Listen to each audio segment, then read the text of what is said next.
The Great Hall of the Galactic Council had never been so quiet. Ambassador Choi Sun-hee looked around the massive chamber, where representatives from hundreds of worlds usually filled the air with discussion and debate. Today, only silence hung, heavy like a thick blanket. The emergency beacon from the outer rim had stopped 3 days ago. No word, no signal, nothing at all from the Void Reach, a region of space that was home to 12 different alien races and more than 40 billion living beings. Captain Lee Ji-ho stood on the bridge of his ship, the Terra's Edge, staring at the empty communication screens. His navigator, Park Minji, checked the equipment for the 5th time that hour. Everything worked perfectly. The problem was not with their machines. "Still nothing from Sector 7, Captain," she reported, her voice tight with worry. "Chief," Engineer Kim Do-yeon looked up from his console. "The quantum channels are clear. If anyone was broadcasting from that area, we would hear them. But there is just nothing." Ji-ho had been patrolling the border systems for 3 years. He had seen equipment failures before. Ships went dark, sometimes. But entire star systems did not just stop talking, especially not systems full of some of the most advanced civilizations in the galaxy. Back at the council chambers, the news kept getting worse. The Calaxian Empire, a race of beings who could speak to each other with their minds across vast distances, reported something that made everyone afraid. Their telepaths could no longer sense their people in the affected areas. It was as if they had simply stopped existing. The crystalline collective, beings made of living rock who shared one great mind, faced the same problem. Parts of their collective consciousness had gone dark. They described it as losing pieces of their soul. But the report that truly terrified the council came from the ethereal watchers. These ancient beings were older than most stars. They had seen galaxies born and die. They spoke in whispers of something they called the consumption of light itself. Ambassador Sun-hee listened to each report with growing concern. Around her, the other ambassadors whispered among themselves. Some had already left to return to their homeworlds. Others spoke of building great walls of energy around their systems. Fear was spreading through the galaxy like a disease. The Zephyrian delegate, a tall being with silver skin, stood up with shaking limbs. "We must retreat to the core worlds," he declared. "Whatever this thing is, we cannot fight it. The outer rim is lost." Murmurs of agreement filled the chamber. The Aquatic Federation's representative, speaking through her translation device, said, "My people are already pulling back from our frontier colonies. This is not a battle we can win." But Sun-hee remained calm. She had served as Earth's voice in the galactic community for 8 years. In that time, she had learned that humans often saw problems differently than other races. Where others saw only danger, humans sometimes found opportunity. She stood slowly, her movement drawing attention in the panicked chamber. "The human delegation would like to make a proposal," she said clearly. The room fell silent again, but this time it was not the silence of fear. It was the silence of surprise. The ancient ethereal watcher who served as council speaker turned its glowing form toward her. "Speak, young representative of Earth." "Humanity volunteers to investigate the Void Reach personally," Sun-hee said. "We will discover what has happened to our missing friends and neighbors." The reaction was immediate. Gasps echoed through the chamber. The Calaxian ambassador, his large eyes wide with shock, spoke first. "You cannot be serious. No one who has entered that region has returned. Even our most powerful psychics cannot sense what lies within." The crystalline collective's delegate, a being that looked like a walking diamond, made sounds like grinding rocks. Through the translator, his words came out harsh. "Your species has been part of this community for only 50 years. You do not understand the forces at work here.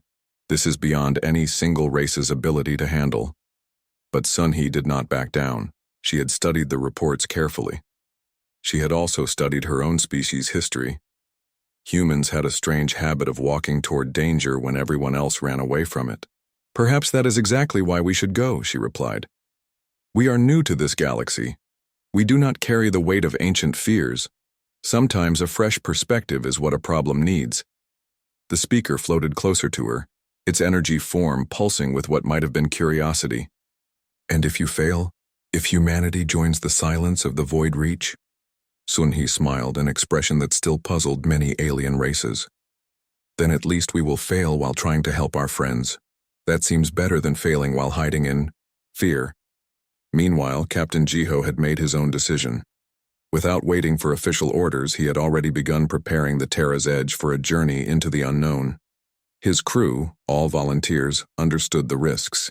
"Captain," Minji said as she plotted their course toward the Void Reach, "the other human ships in this sector are requesting permission to join us." Jiho looked at the list of vessels. The Dauntless, under Captain Kim Soo-hyun. The Horizon's Call, commanded by Captain Yoon Jae-hyun. Both were exploration ships like his own, filled with scientists and adventurers rather than soldiers. "Grant their request," he said. "If we are going to face the unknown, we might as well face it together." Dr. Song Hana, the fleet's xenobiologist, had spent the last week studying every piece of data they could gather about the disappeared civilizations. Her findings troubled her deeply. Whatever had happened in the Void Reach, it was not like anything in recorded galactic history. "The pattern is too clean," she explained to the assembled crew. "When civilizations fall to war or disease or natural disaster, we see signs, ships fleeing, distress calls, survivors. But here everything just stopped at the same moment, as if someone turned off a switch." Engineer Kim Do-yeon nodded grimly. "Our sensors show something else strange. The affected areas are not just empty, they are absent. Like someone erased parts of space itself." As the 3 human ships prepared to depart, word of their mission spread throughout the galaxy. Most species reacted with disbelief. Some called it bravery. Others called it foolishness. But, on distant worlds in quiet moments, some individuals began to wonder if these young humans could find the courage to investigate the galaxy's greatest mystery. What did that say about everyone else who had chosen to run and hide? The Terra's Edge, Dauntless, and Horizon's Call launched together, their crews of 90 humans representing the galaxy's only volunteer force willing to face the terror of the Void Reach. Behind them, the galaxy watched and waited, hoping that humanity's strange courage might somehow bring back the light that had been lost in the darkness of space. As they traveled toward the unknown, none of them knew they were about to discover that sometimes the greatest strength comes not from power or wisdom, but from the simple refusal to let fear make the choices. The 3 human ships traveled through space for 6 days before they reached the edge of the Void Reach. Captain Lee Jiho stood on the bridge of the Terra's Edge, watching the scanner displays with growing unease. Everything looked normal until they crossed an invisible line in space. Then the readings became impossible. "Captain," Navigator Park Minji called out, her voice tight with confusion. "The star charts are wrong. 3 systems that should be visible ahead of us are just gone." Lieutenant Commander Song Hana, the fleet's xenobiologist, looked up from her research station. For weeks she had been studying the scattered data from the affected regions. The information painted a picture that made no sense according to everything science knew about the universe. "It is not just that the stars are gone," she explained to the gathered crew. "According to our instruments, they never existed at all. Space itself has been changed." Chief Engineer Kim Do-yeon ran continuous scans on their ship's systems. "All equipment is working perfectly. The problem is not with our machines. The problem is with reality itself." On the Dauntless, Captain Kim Soo-hyun faced similar readings. His science officer, Dr. Park Hyun-woo, had been monitoring energy patterns since they entered the region. "Captain, I am detecting movement ahead, but the scanner cannot identify what it is. The objects seem to exist and not exist at the same time." The Horizon's Call, commanded by Captain Yoon Jae-hyun, took point position as they approached what had once been the Verdanian system. The Verdanians were a peaceful tree-like race who lived in great cities grown from living wood. Their homeworld should have been clearly visible, a green jewel orbiting a bright yellow star. Instead, they found empty space. Not destroyed space, not dark space. Empty space, as if that part of the universe had been carefully removed. "This is impossible," whispered communications specialist Linari. You cannot just erase a star system. The gravity effects alone would disrupt everything for light years around. But somehow, something had done exactly that. The space where an entire civilization had lived and thrived was now just absent. Dr. Songhana made the first breakthrough when she analyzed the readings more carefully. Whatever did this does not just destroy matter and energy, she reported to all three ships. It seems to consume the very idea that they existed. It is editing reality. The implications terrified everyone who understood them. If something could erase the existence of entire star systems, what hope did three small human ships have against it? That question was answered an hour later when they encountered their first eraser. Captain Kim Soo-yeon of the Dauntless was the first to spot it. At first it looked like a shadow against the stars, then it moved, and everyone realized they were seeing something that should not exist. The thing was massive, easily the size of a small moon. But its shape made no sense. It seemed to fold in on itself, creating angles that hurt to look at directly. When crew members tried to focus on it, their minds refused to process what their eyes were showing them. "Contact ahead," Soo-yeon announced over the fleet communication channel. "Unknown entity, approximately 2,000 kilometers in length. Shape is. I cannot describe the shape." Dr. Yoon Tae-hyung, the Terra's Edge's physicist, stared at his instruments in disbelief. "The thing is moving through space without any propulsion system. It is not following the laws of physics as we understand them." Engineer Park Jin-woo, working frantically at his station, made a discovery that should have been impossible. "The entity is approaching us, but our ships are not registering any damage from its reality warping effects. We should be dissolving like everything else it touches." The eraser, as they had begun calling it, turned its attention toward the human fleet. Space around it began to twist and bend. Stars behind it flickered and vanished. But the three human ships continued to exist, their crews shaken but unharmed. "Why are we still alive?" asked Navigator Minji, voicing the question everyone was thinking. The answer came from an unexpected source. Hidden in a shielded asteroid base, a group of Calaxian refugees had survived the initial wave of erasure. Communications specialist Lee Nari managed to establish contact with them using emergency frequencies. The Calaxian voices that came through the speaker were filled with terror and confusion. "Human ships, you must flee immediately. The Devourers cannot be fought. They consume not just matter and energy, but the very concept of existence." "We see one of them now," Captain Jiho replied calmly. "But we are still here. Our ships are not being erased." Silence followed his words. Then, the Calaxian leader spoke again, his telepathic voice transmitted through their communication device. "Impossible.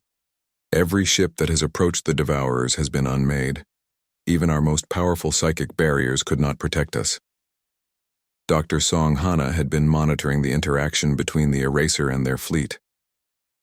"I think I know why we are different," she announced. "The entity seems confused by us. It keeps trying to erase us, but something about humans makes us resistant to its effects."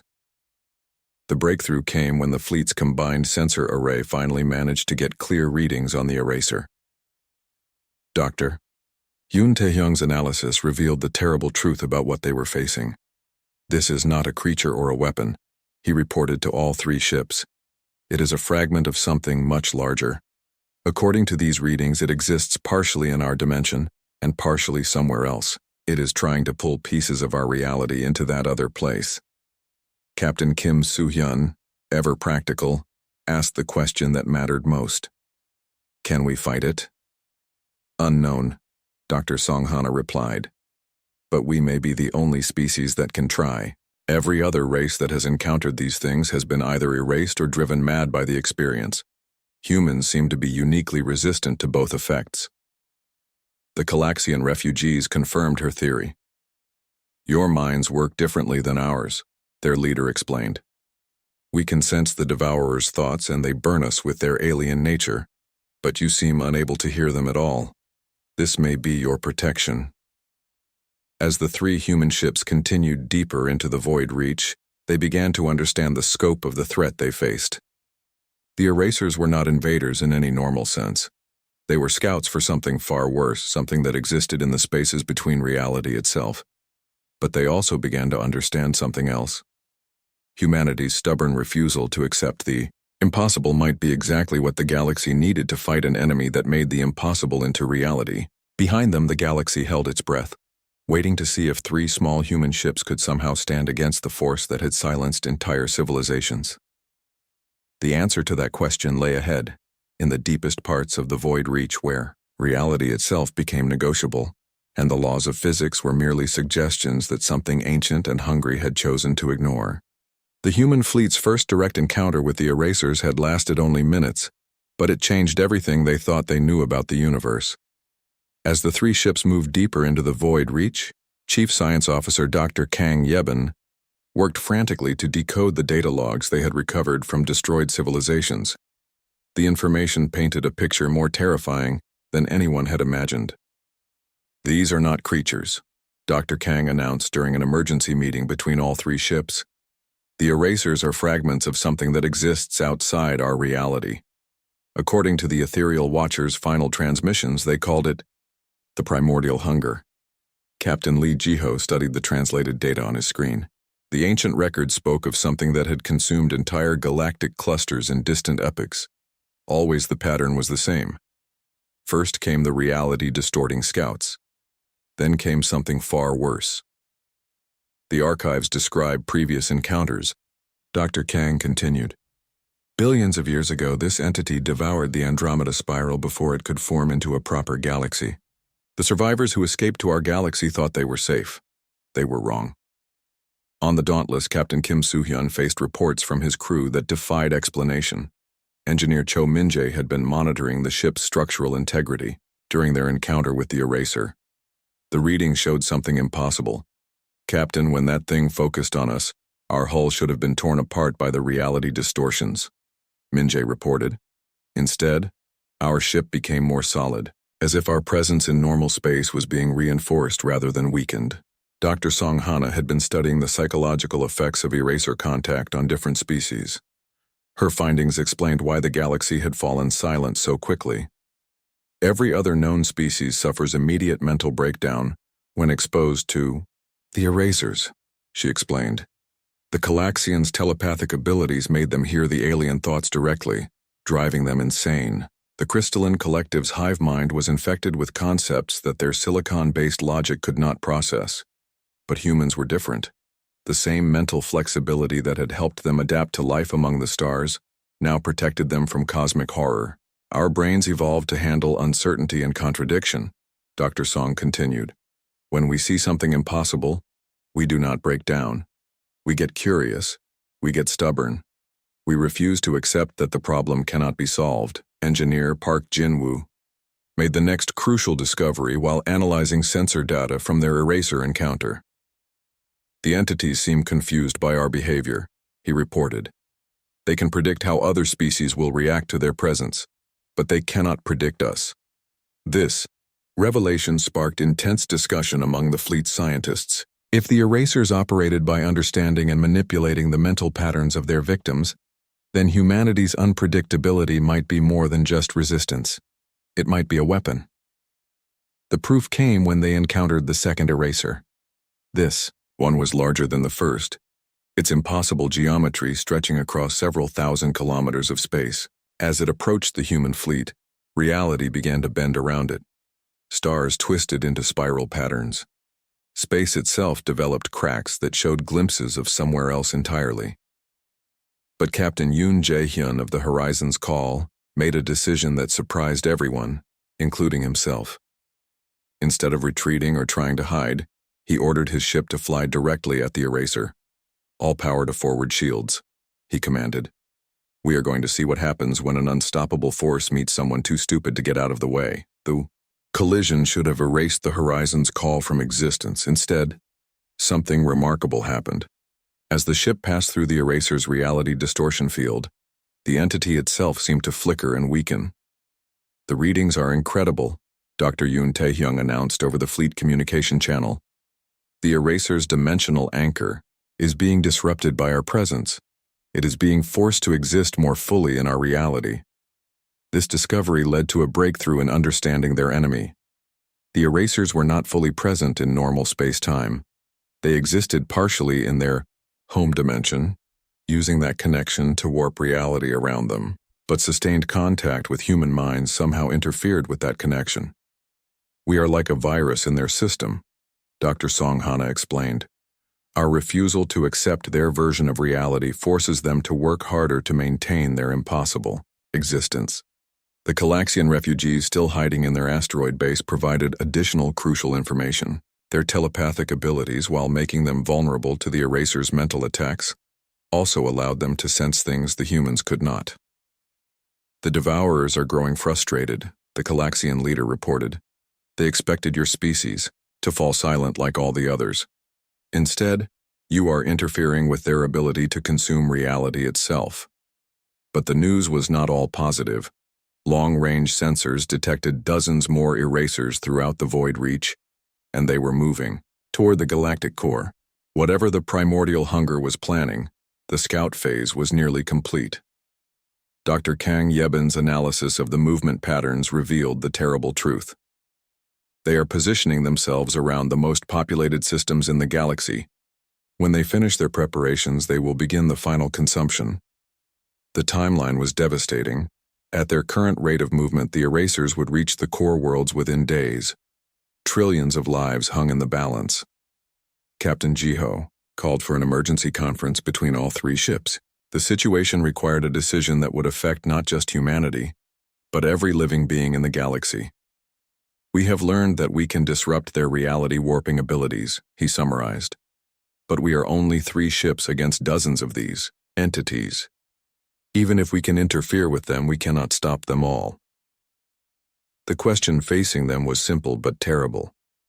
Should they return to warn the galaxy, potentially saving some lives through evacuation, or should they continue deeper into the void reach, trying to understand their enemy well enough to find a way to stop the coming disaster? The decision was made when communications specialist Lee Nari intercepted a transmission from Earth. Admiral Park Seung-min was already assembling a fleet of volunteer ships. Humanity was coming to join the fight. Then we continue forward, Captain Jiho declared. If our people are willing to follow us into this darkness, we had better make sure we have something useful to tell them when they arrive. As the 3 ships pressed deeper into the heart of the void reach, they carried with them the hopes of an entire galaxy. Behind them, reality bent and twisted under the influence of forces older than stars. Ahead of them lay answers that might save everyone, or revelations that would doom them all. The weight of cosmic horror pressed down on them from all sides. But humanity had always specialized in carrying impossible burdens, and they were not about to stop now. The emergency transmission from Earth reached the human fleet just as they discovered the source of the galaxy's nightmare.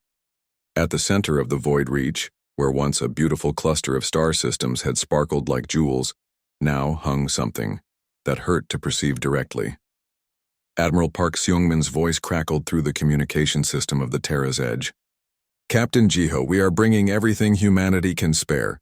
200 ships, including our best scientists and our most desperate volunteers. But even as reinforcements raced toward them, the 3 scout ships faced a revelation that made their situation seem hopeless. Dr. Kang Yebin had finally decoded the complete data logs from the destroyed ethereal watchers, and the truth was worse than they had feared. The entity at the center is not just controlling the erasers, she reported to the fleet. It is a dimensional breach. The primordial hunger is not invading our reality. It is digesting it from the inside, Captain Kim Soo-hyun of the Dauntless studied the sensor readings that showed the impossible structure ahead of them. Space itself was being slowly dissolved, creating a growing wound in the fabric of reality. Through that wound, something vast and hungry was feeding on the universe itself. How long do we have? Asked Captain Yoon Jae-hyun from the Horizons call. Dr. Songhana had been calculating the consumption rate based on the entity's growth patterns. If it continues at this pace, the breach will destabilize our entire galactic arm within 6 months. Everything from here to the core worlds will be pulled into whatever dimension that thing comes from. When Admiral Park's fleet arrived 3 days later, They brought with them humanity's most brilliant minds and most dangerous technologies. Among them was Dr. Shin Yuna, a quantum physicist whose theories about dimensional barriers had suddenly become the galaxy's last hope. If the entity is using a dimensional breach to consume our reality, Dr. Shin explained during the emergency strategy meeting, then we need to create something that can seal that breach from our side. The plan she proposed was audacious to the point of madness. They would create what she called a dimensional anchor, a point in space-time so heavily reinforced with quantum energy that it would serve as a barrier between dimensions. Engineer Park Jinwoo, who had been studying the eraser's behavior, added a crucial element to the plan. The entities become confused when we act unpredictably. If we can draw enough of them to one location, we might be able to overwhelm their ability to maintain the dimensional breach.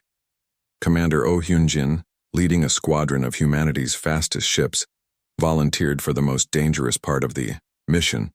His pilots would serve as bait, drawing the erasers away from the breach and into a specific location where the dimensional anchor could be deployed. We will need to fly directly into their reality distortion fields, he explained to his volunteer pilots. The risk of death is extremely high. The risk of something worse than death is also extremely high. Not a single pilot withdrew from the mission. Captain Lim So-young's engineering corps faced the challenge of building the dimensional anchor itself. The technology required controlled artificial black holes, quantum resonators that had never been tested at this scale, and power sources that pushed the limits of human engineering. If we make even a small mistake, she warned the assembled fleet commanders, we could tear apart local space-time. Several star systems could be destroyed in the process. But as reports continued to arrive from across the galaxy, showing more sectors going silent every day, the assembled human fleet knew they were out of alternatives. The response from the galactic community was mixed. Most species remained paralyzed by fear. Their governments focused on building defenses around their core worlds. But individuals from across the galaxy began making their own choices.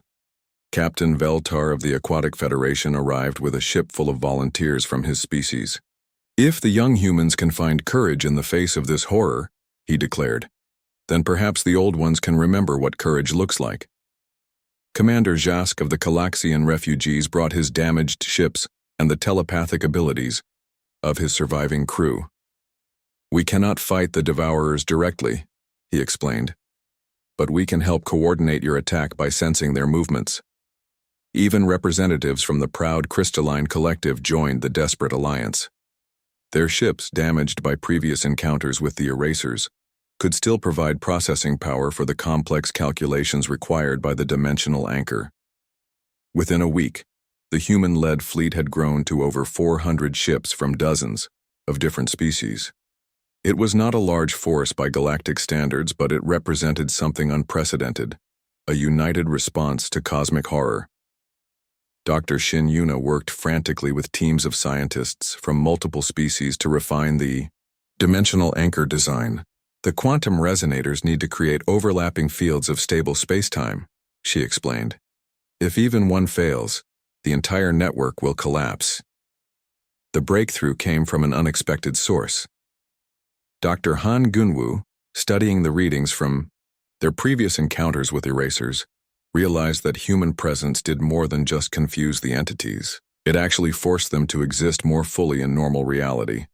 When the erasers are forced into our dimension completely, they become vulnerable to conventional physics, he announced. The dimensional anchor will not just seal the breach, it will trap any erasers within its field, making them solid enough to fight.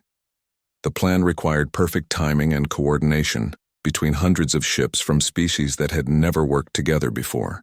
Commander O's pilots would need to lure the erasers into the anchor zone at exactly the right moment. Captain Lim's engineers would need to deploy the quantum resonators while under attack from reality-warping entities. The support fleet would need to protect the anchor network while fighting enemies that could edit attacks out of existence.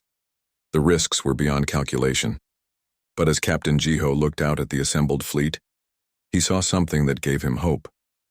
Beings from across the galaxy had chosen to stand together against the darkness. They had chosen to fight rather than hide.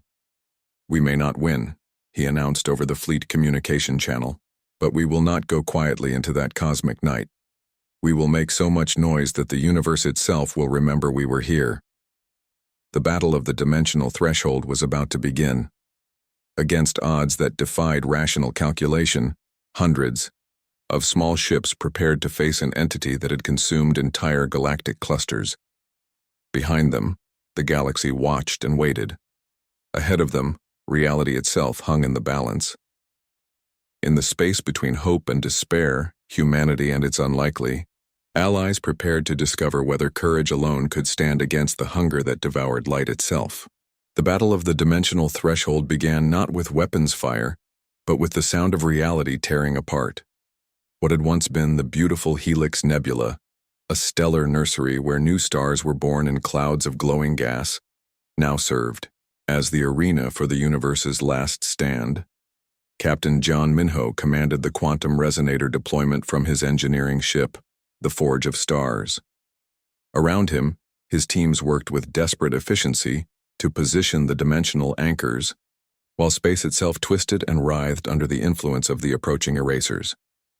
First anchor is in position, reported engineer Kim Jisoo over the communication network. But the erasers are materializing faster than our projections indicated. The entities appeared like wounds in space, their impossible geometries casting shadows that fell upward and created angles that existed in more dimensions than human minds could process. But something was different this time.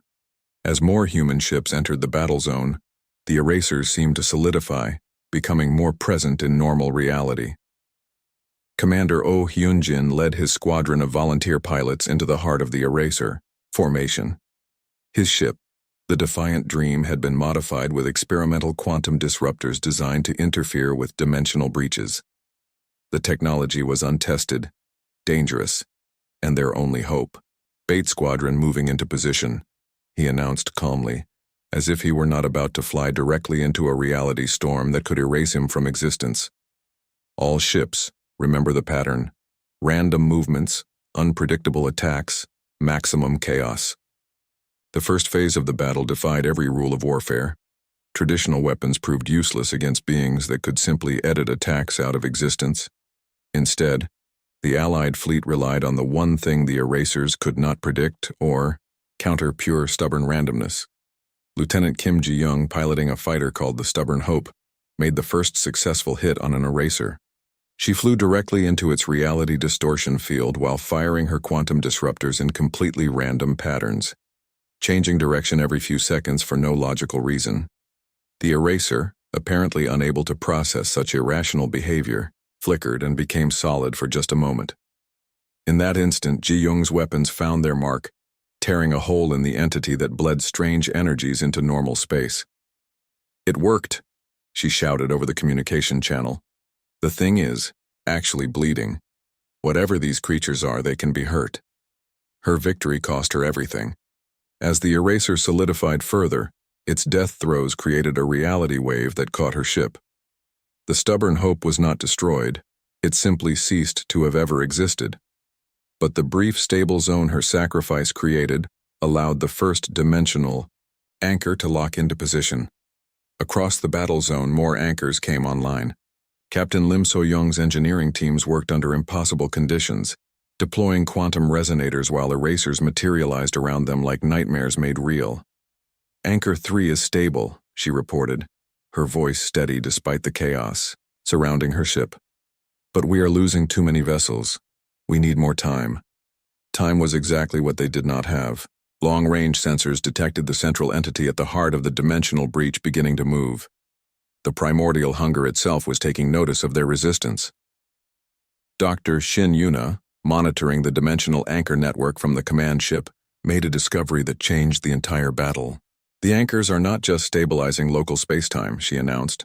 "They are creating a feedback loop. The more stable reality becomes around them, the more the erasers are forced to exist within our physical laws." This revelation transformed a desperate holding action into something resembling a real battle. As the dimensional anchors created zones of stable reality, the erasers within those zones became vulnerable to conventional weapons. Captain Song Min-suk of the heavy cruiser, Last Light led the first successful weapons run against a fully materialized eraser. The creature, now existing completely within normal physics, could be hurt by missile strikes and energy beams. Target is taking damage, his weapons officer reported with amazement. It is bleeding energy, but it is not regenerating. But victory came at a terrible price. Of the 400 ships that had begun the battle, fewer than half remained operational. The erasers, even when forced into normal reality, were incredibly dangerous opponents.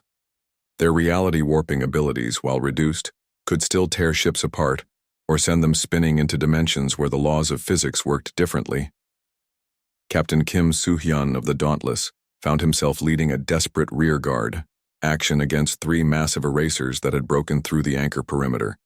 His ship, damaged and running on emergency power, faced entities the size of small moons. "All ships, this is Dauntless," he broadcast over the emergency channel. "We are holding position at Anchor 7. If these things break through, the entire network fails." The sacrifice of the Dauntless became the turning point of the battle. Captain Soo-hyun ordered his ship to ram the largest eraser while overloading its quantum drives. The resulting explosion created a stable space bubble that trapped all 3 entities within normal physics. "For every star they consume, we will plant another," Soo-hyun transmitted as his ship began its final approach. "For every reality they erase, we will write a new one." The Dauntless struck the eraser at near-light speed. The collision should have destroyed both ship and entity. Instead, something unprecedented happened. The eraser, forced completely into normal reality by the dimensional anchors, experienced something it had never felt before: actual physical death. As the entity dissolved into quantum foam, its death sent shockwaves through the dimensional breach at the heart of the battle zone.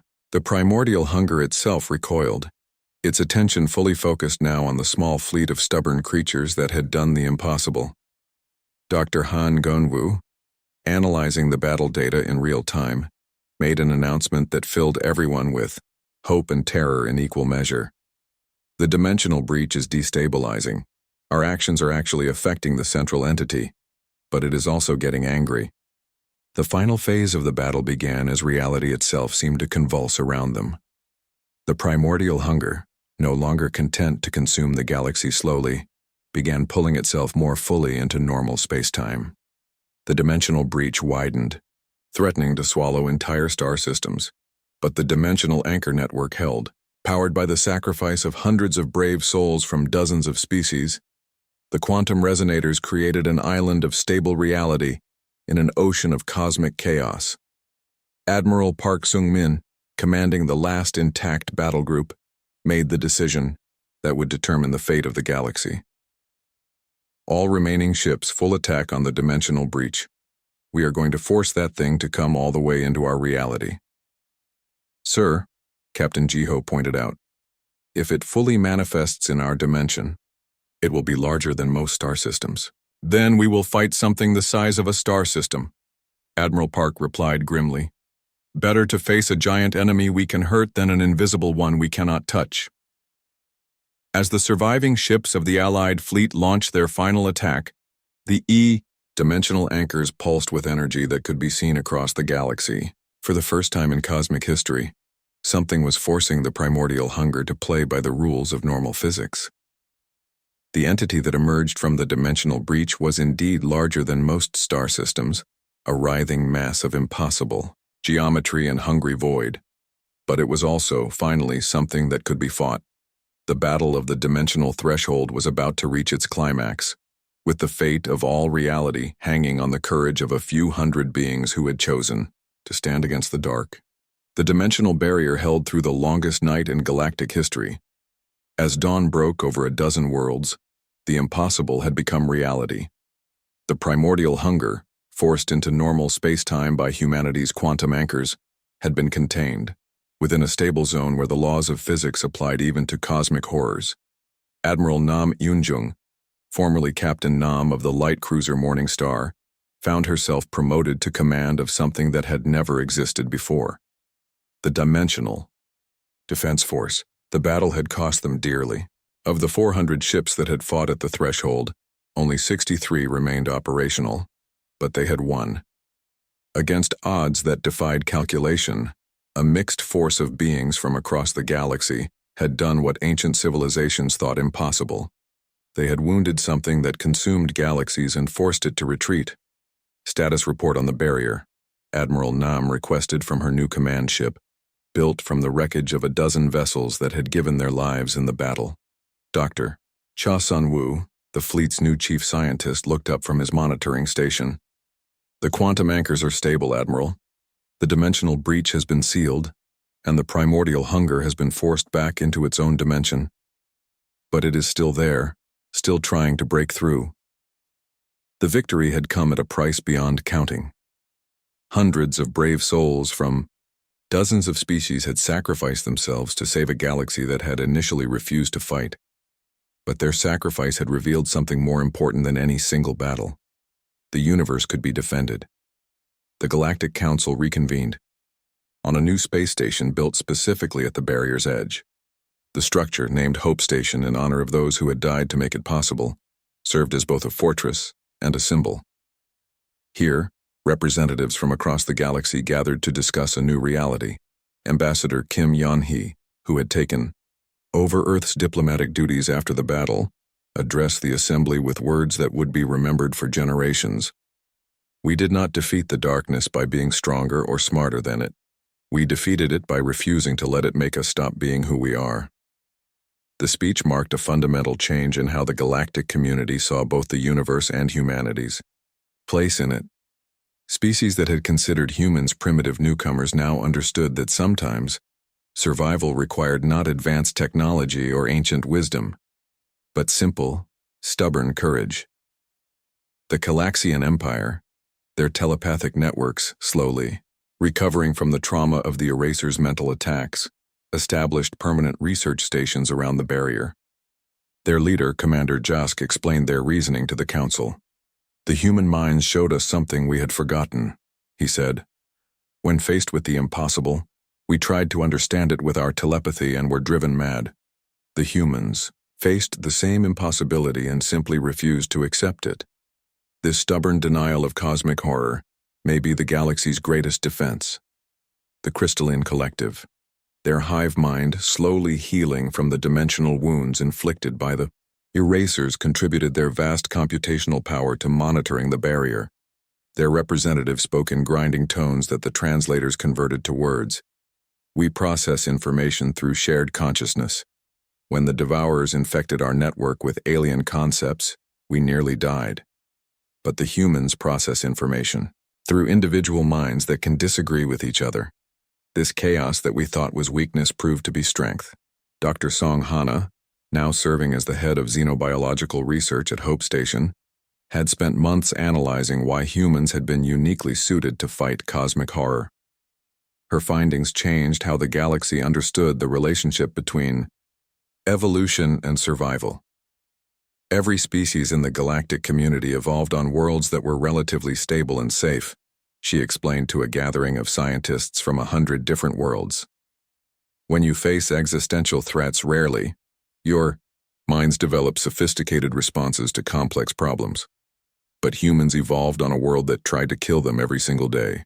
Earth's evolutionary history, with its mass extinctions, climate changes, and constant environmental challenges, had created a species whose primary survival trait was adaptability in the face of impossible odds. When other species encounter something that threatens their existence, they try to understand it, plan around it, or build defenses against it. Dr. Song continued. When humans encounter an existential threat, their first instinct is to walk toward it and hit it with a stick until it stops being a problem. The cultural impact of the Battle of the Dimensional Threshold rippled across the galaxy for years. Species that had retreated to their core worlds in fear began to venture out again, inspired by the example of a few hundred beings who had chosen to fight rather than hide. Young members of every species began asking questions their elders found uncomfortable. If these newcomer humans could find the courage to face cosmic horror, what excuse did ancient civilizations have for cowering in fear? The technological advances that came from studying the dimensional barrier revolutionized galactic science. Dr. Yoon Tae-hyung's research into quantum anchors led to new forms of faster-than-light travel. Engineer Park Jin-woo's studies of reality distortion effects resulted in defensive systems that could protect entire star systems. But perhaps the most important change was philosophical. The galaxy had learned that the universe contained horrors, beyond imagination, but it had also learned that those horrors could be fought and defeated. Captain Lee Ji-ho, now serving as the commander of Hope Station's patrol fleet, often stood at the observation deck looking out at the dimensional barrier. The quantum anchors created a beautiful aurora effect, streams of energy that danced across the sky like cosmic lightning. Sometimes, late at night, he would receive reports from deep space monitors. The sensors occasionally detected movement on the other side of the barrier.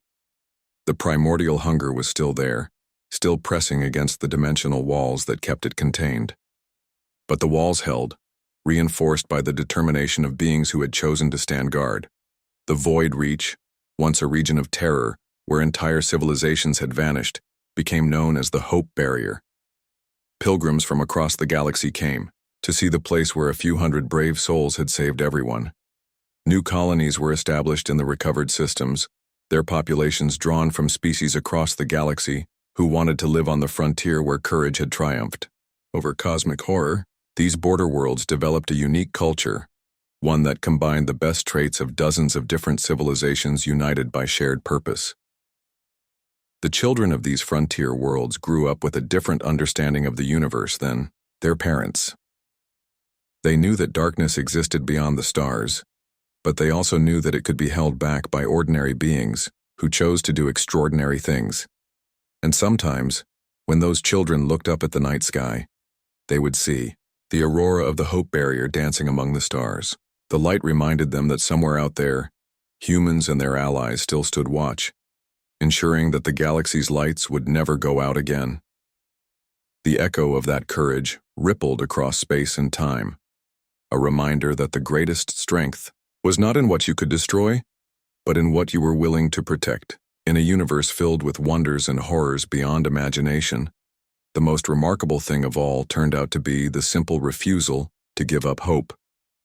The galaxy had learned to echo, not with fear, but with the promise that no matter how dark the night became, someone would always be brave enough to light a candle and stand guard until the dawn.